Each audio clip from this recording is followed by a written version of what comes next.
Welcome to John Kleis Car Audio's YouTube channel. Today's video is about an SLK R172 behind me, which is the 2012 to 2016, roughly a year before they changed it to the SLC, I want to say. This had a very antiquated system in the front, little tiny 5-inch yellow screen with a head unit below, custom with Apple CarPlay and Android Auto. You can add Apple CarPlay and Android Auto to those very small screens. However, it's not ideal. It's a tiny little screen, it's low resolution, and you've got to control everything through the rotary dial. So we think we found the best solution for this customer. If I get in the interior of this SLK, first thing you're probably going to notice is this whopper Mahusive 10.2-inch screen we've installed. Now there's other videos we've done on our channel where we've actually put the Pioneer's floating screen here, which is also an option. That is a great option if this is faulty, so the factory Mercedes head unit's faulty and Mercedes are charging thousands of pounds to use it, or maybe you want an audio upgrade, in which case maybe a Pioneer source unit is going to be better for sound than say this. But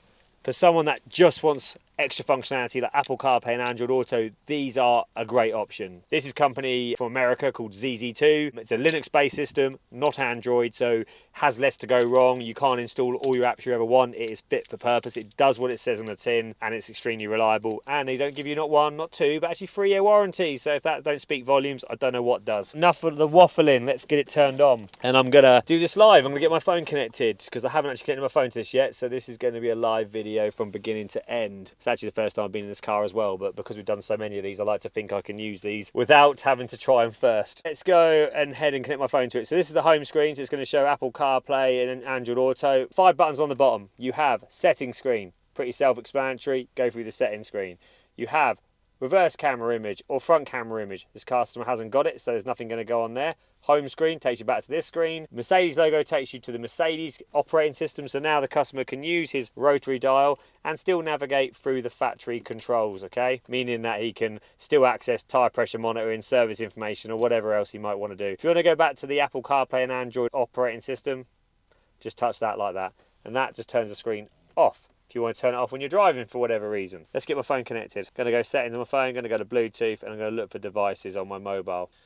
Just like that, finds it, car BT188, hit pair, hit allow, wait for the screen to do its handshake, and your phone's going to come up, do you want to connect to CarPlay? Hit yes, hit allow, and then whoop, up comes Apple CarPlay on a nice big 10-inch screen, meaning you get 2 rows of 5 icons, so you get a lot of information on the screen. It's all touchscreen, so you can literally scroll through it like this. You can't use the rotary dial to navigate through. Oh, you can. Wow.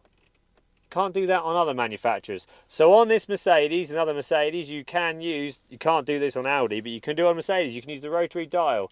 Well, I've learned something new today. So you can use the rotary dial to navigate through Apple CarPlay as well. It's actually better in a Mercedes than it is in an Audi. I like that. I wasn't lying when I said this was live. So we've got rotary control dial and we've got touchscreen dial. That's actually really good. I like that. Nice.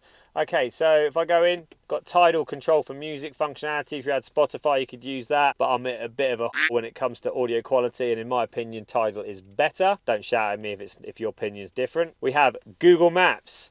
Now full screen navigation. Use iOS maps. You can use Waze. Loads of navigation apps you can use. Absolute cracking bit of kit. And there's the split screen. So you can have navigation on the right, music on the left, and away you go.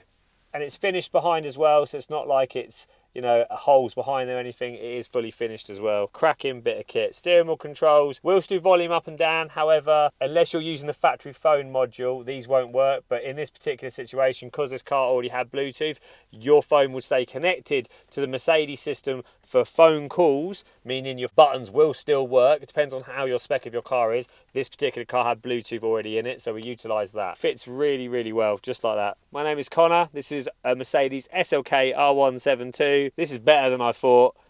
See you soon.